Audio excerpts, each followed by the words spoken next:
tusuk konde yang dibeli ibu aku dari keraton yang ada di Solo.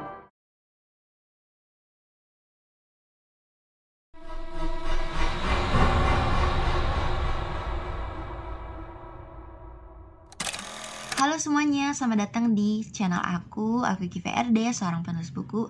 Dan kali ini aku mau sharing lagi pengalaman di balik layar aku menulis kisah horor yang ini, yaitu pengalaman aku nulis trilogi Kembang Sukmo.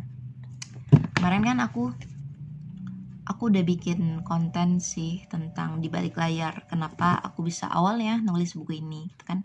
Yang sekarang aku mau cerita, mau berbagi pengalaman dari sisi yang horor, dan ini tuh bukan lagi dunia fiksi tapi ada terjadi di dunia nyata. Jadi apa ceritanya? Ikutin terus video ini. Jadi sebenarnya kalau pas aku nulis buku pertamanya yang berjudul Kembang Sukmo tuh gak ada kejadian horor sih, aman aja gitu ceritanya. Ya aku ngerasa seperti aku biasanya nulis buku lah, enjoy aja, nyaman. Dan juga memang di buku pertama itu nggak terlalu banyak adegan horor, lebih kayak membangun suasana mistis lewat narasi gitu kan, karena memang tidak banyak adegan jump scare atau adegan horornya. Nah pas memasuki buku kedua, memang adegan horor itu lebih padat lah ya dibanding buku pertama, karena kan di situ si tokoh utamanya Samara itu mulai menemui dan menghadapi banyak banget makhluk-makhluk dari alam gaib gitu kan, yang intinya dikirim buat ngelempar bala ke dia gitu. Dan di sini tuh pokoknya 15 bab pertama tuh aku ngerasa aman aja seperti aku nulis Kembang Sukmo. Pokoknya iya kalau nggak salah sih sekitar 14 atau 15 bab pertama. Dan pas di bab yang judulnya Makhluk Lipan, itu mulai deh terjadi. Awal mulanya itu pas aku pertama kali nulisin adegan dimana Samara itu ngeliat siluman lipan di keraton, dan dia tuh kaget banget karena di situ tuh dia ngeliat lebih jelas daripada dia ngeliat pas di rumah buinya dia yang di pelosok desa Karanganyar gitu kan. Nah kejadian horornya yang aku rasakan real itu apa? Jadi setelah aku nulisin adegan Samara ngeliat siluman itu kan, nah itulah mulai tuh kayak suasana di kamar itu mulai terasa padat gitu, lebih kayak apa ya, mencekam gitu auranya buat aku ya. Aku ngerasain, aku juga bingung apa aku terlalu mendalami kisah atau gimana, nggak tahu. Intinya ya mulai berasa beda gitu auranya. Ya kayak kita pergi-pergi ke tempat angker atau nggak sengaja, ya kayak uji nyali gitulah, aura-aura kayak gitulah intinya.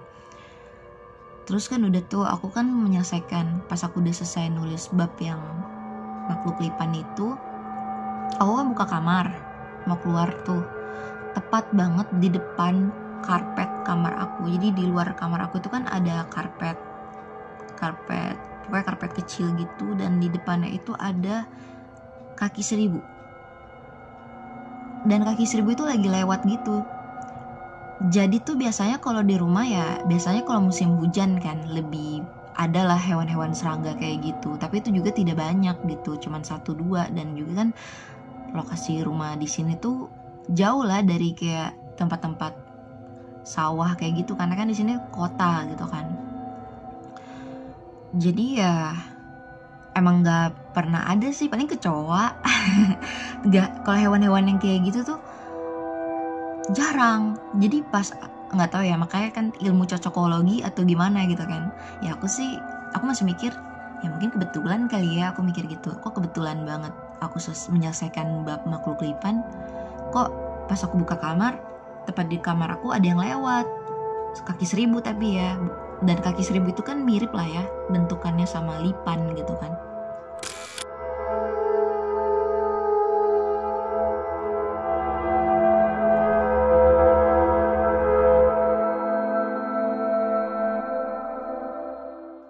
Ya langsung aku bunuh, karena kan itu aku takutnya kalau digigit, takut kegigit dan apa gitu kan. Jadi aku bunuh serangganya. ya udah tuh di situ aku masih mikir ya mungkin kebetulan gitu kan. Udah aku besoknya aku lanjut nulis lagi tuh. Dan aku tuh biasanya kalau nulis tuh malam sih lebih serunya gitu kan. Ya kadang siang, kadang pagi. Tapi mostly sih enakan malam gitu, karena kalau malam itu kan lebih sepi, lebih sunyi gitu kan suasananya daripada kalau di siang atau pagi hari gitu. Nah, pas aku lanjutin nulis, anehnya tuh gini, aku nulis gitu kan, nulis asik nulis gitu kan, intinya mendalami kisah dari tulisan aku. Anehnya tuh mata aku tuh kayak sadar aja gitu kalau ada yang lewat gitu di lantai. Tiba-tiba kayak mataku dengan sendirinya tuh nengok, dan kaki seribu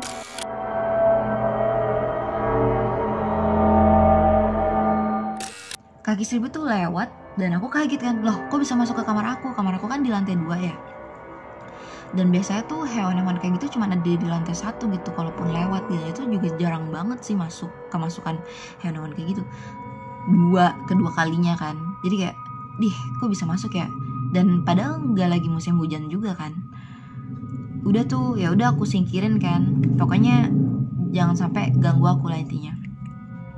Udah, yang selanjutnya muncul lagi, tapi ini tuh bisa kayak tiba-tiba menjalar di kasur aku gitu loh. Makin aneh kan, makin ngedeket gitu ke aku. Jadi kayak kok bisa gini ya.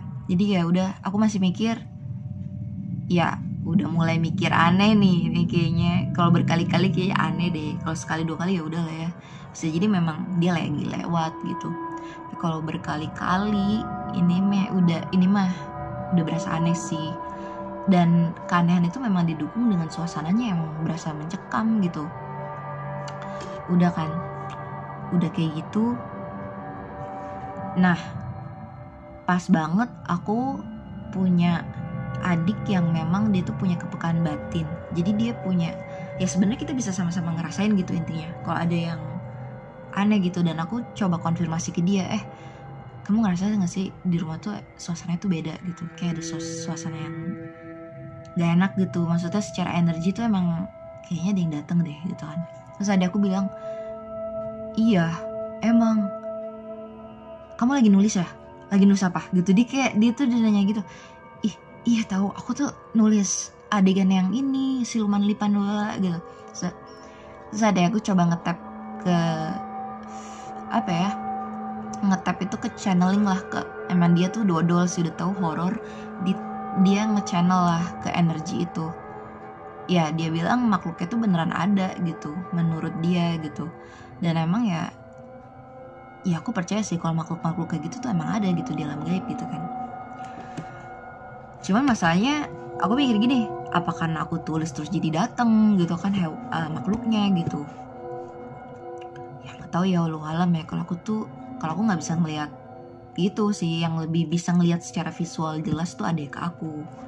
Kalau aku ya mungkin ya aku bisa ya kerasa aja gitu suasana wingit gitu kan, beda kan suasananya tuh, sunyi yang beda gitu, bukan sunyi yang tenang tapi sunyi yang meresahkan ya kan. Kalau suasana horor tuh kan sepi, tapi sepinya resah gitu, membuat resah gitu, membuat tidak damai lah intinya. Karena kita tahu kayak ada yang ngawasin kita, tapi kok hawanya nggak enak gitu kan.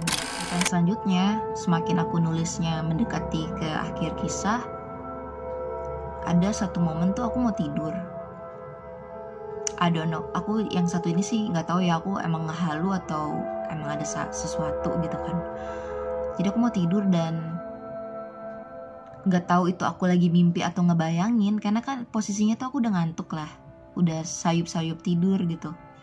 Aku tuh kayak ngelihat, yaitu sosok yang dilihat Samara lah intinya di alam gaib, yaitu ibu-ibu berkebaya merah berkonde dengan wajah yang pucet, tapi kayak orang menyimpan banyak dendam dan marah gitu. Udah aku ngeliat gitu, kayak beliau tuh kayak berdiri di tengah padang hutan lah, padang rumput hutan gitu. Dan emang alamnya tuh emang kelam juga, pokoknya persis plek yang dilihat Samara itu aku ngeliat.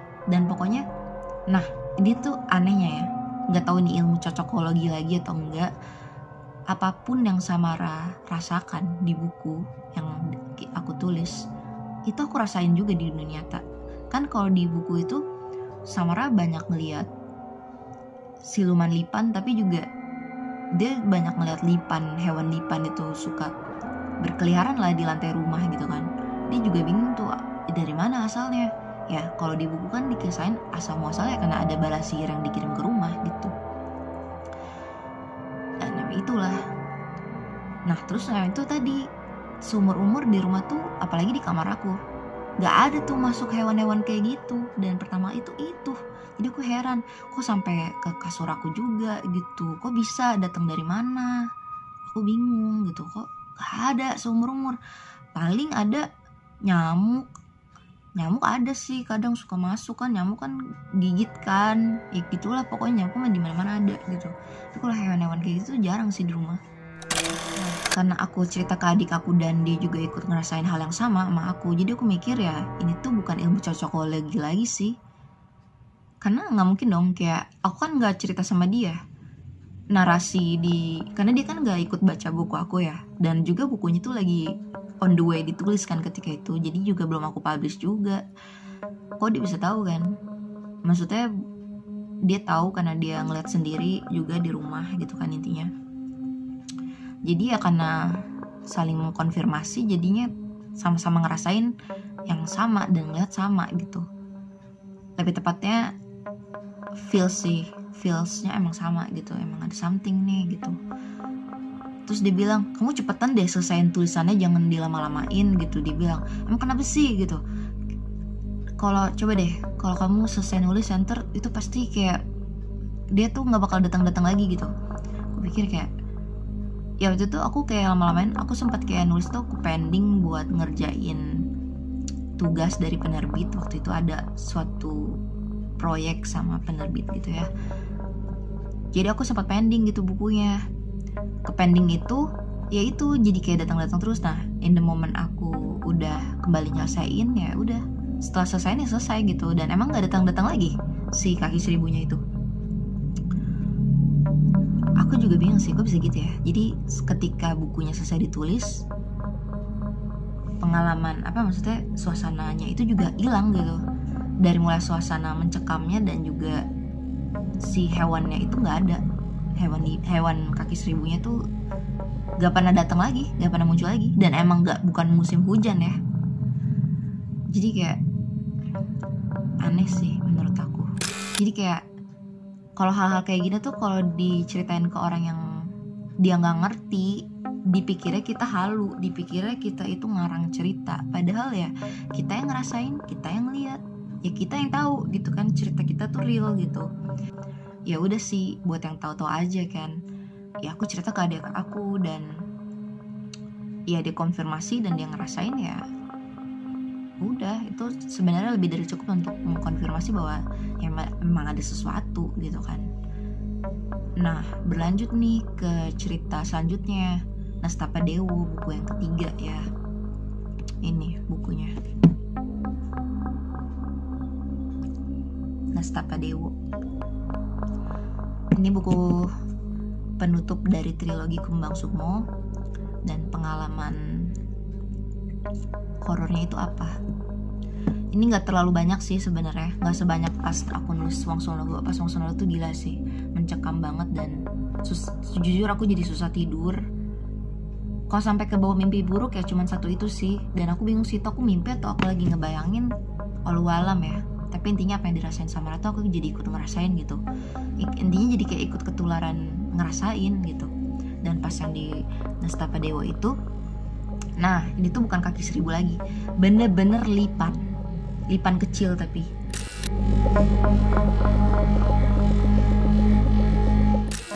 kaki seribu sama lipan itu kan jalannya beda ya. Kalau kaki seribu itu kan lelet ya, jalannya tuh lama. Tapi kalau lipan itu kan merayapnya gitu kan, cepet gitu kan dia di lantai larinya, merayapnya tuh cepet gitu. Jadi aku kaget, itu apa ya? Kok aku ngeliat kan ke lantai di deket meja aku nulis. Dan untungnya tuh aku ngeliat itu setelah aku nulis Nastapa Dewa gitu. Aku ngeliat gitu di bawah, kok cepet itu larinya. Terus pertamanya kan aku nggak pakai kacamata ya, jadi kan kayak buram. Cuman aku ngeliat gitu kalau itu tuh ada sesuatu yang menjalar cepet gitu. Terus aku cepet ambil kacamata dan aku kaget dong. literally itu lipan. Dan lipan itu kan beracun ya. Jadi kayak cepet-cepet aku getok lah. Aku getok karena aku takut gigit aku kan. Jadi kayak aku kaget. Kalau lipan ya, seumur umur aku nggak pernah lihat di rumah. Kalau kaki seribu tuh masih ada lah di taman, di pekarangan ataupun di lantai 1. Kalau lantai, yang aku bingung kenapa bisa sampai lantai 2 gitu kan. Lipan sama sekali aku nggak pernah, dan nggak pernah lihat di rumah. Dan pertama kali ya itu setelah aku nulis Nestapa Dewo. Jadi aneh banget kan. Ya gitu sih suasana ya, pokoknya setiap kali nulis. Jadi tuh suasana mencekam itu hanya akan datang ketika aku buka laptop dan aku niatin untuk nulis kisah itu gitu. Jadi dia akan baru muncul gitu suasananya.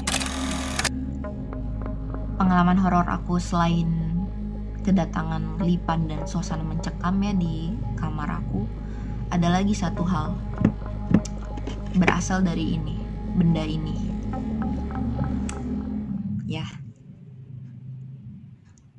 ini tuh tusuk konde yang dibeli ibu aku dari keraton yang ada di Solo tahun 2010 silam. Ini tuh aku pajang lah di meja belajar aku kan. Posisinya tuh berdiri, tapi diapit sama ini tuh rak cincin. Di rak cincin sama diapit sama ini, diapit sama rak cincin sama apa ini buat berdiriin HP kayak gitu kan. Jadi intinya posisinya udah kokoh lah di meja belajar dan nggak mungkin bisa jatuh gitu kan intinya, karena dia udah diapit banget dan udah lama berdiri di situ, kecuali ada yang sengaja nyenggol dia kan. Nah keanehannya apa, ini tuh tiba-tiba melayang dan aku lagi di tengah-tengah ngetik gitu. Aku lupa sih aku ngetik apa, tapi intinya aku lagi nulis babnya Nestapa Dewo dan udah menuju akhir-akhir cerita gitu sih intinya. Aku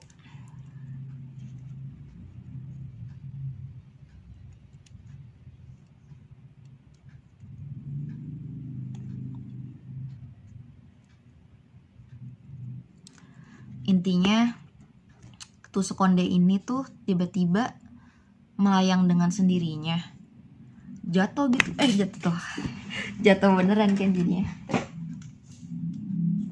Oke, sorry.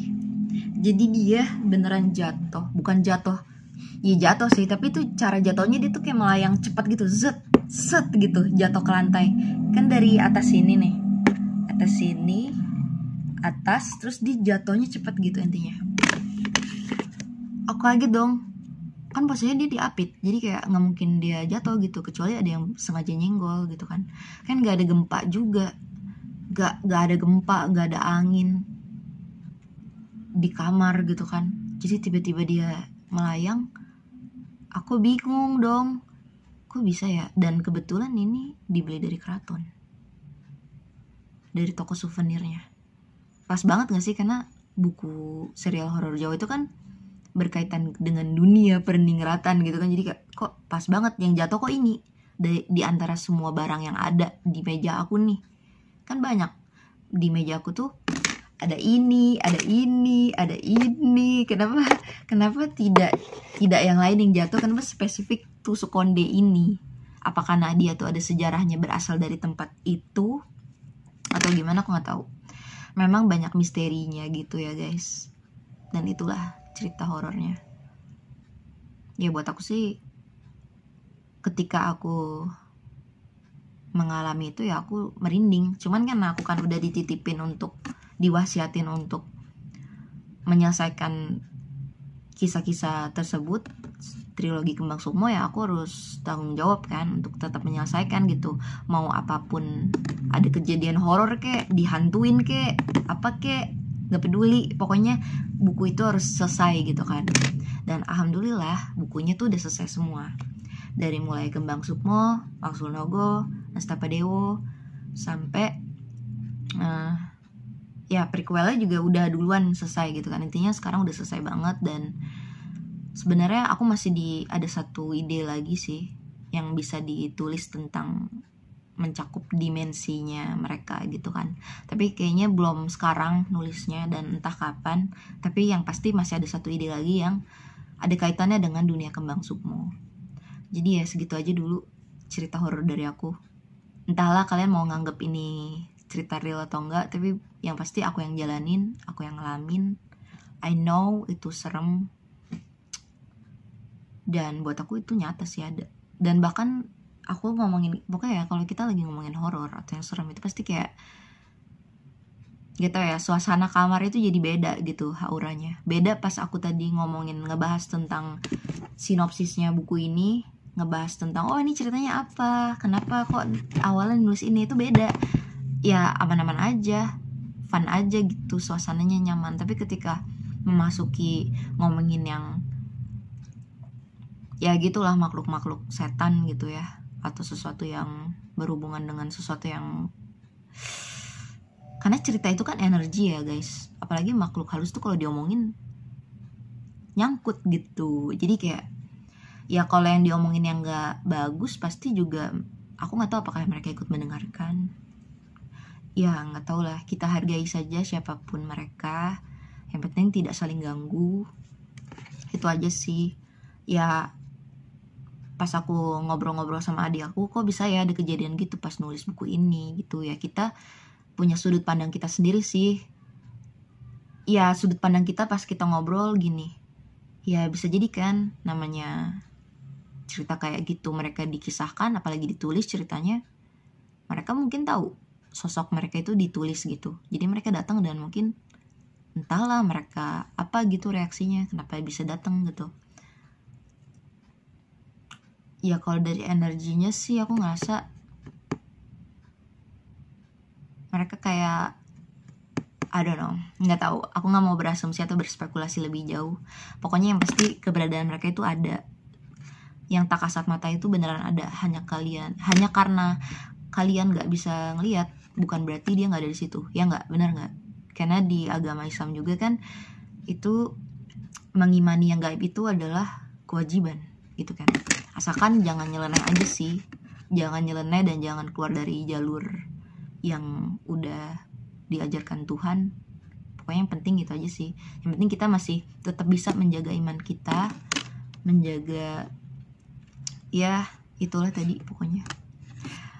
Jadi ya menurut aku percaya bahwa sesuatu yang gaib itu ada. Hanya karena kita tidak bisa lihat bukan berarti mereka nggak ada di sini, gitu kan? Atau di sana, di mana-mana gitu kan, ada di mana-mana gitu. Ya aku tidak tahu di mana gitu kan, aku tidak bisa melihat.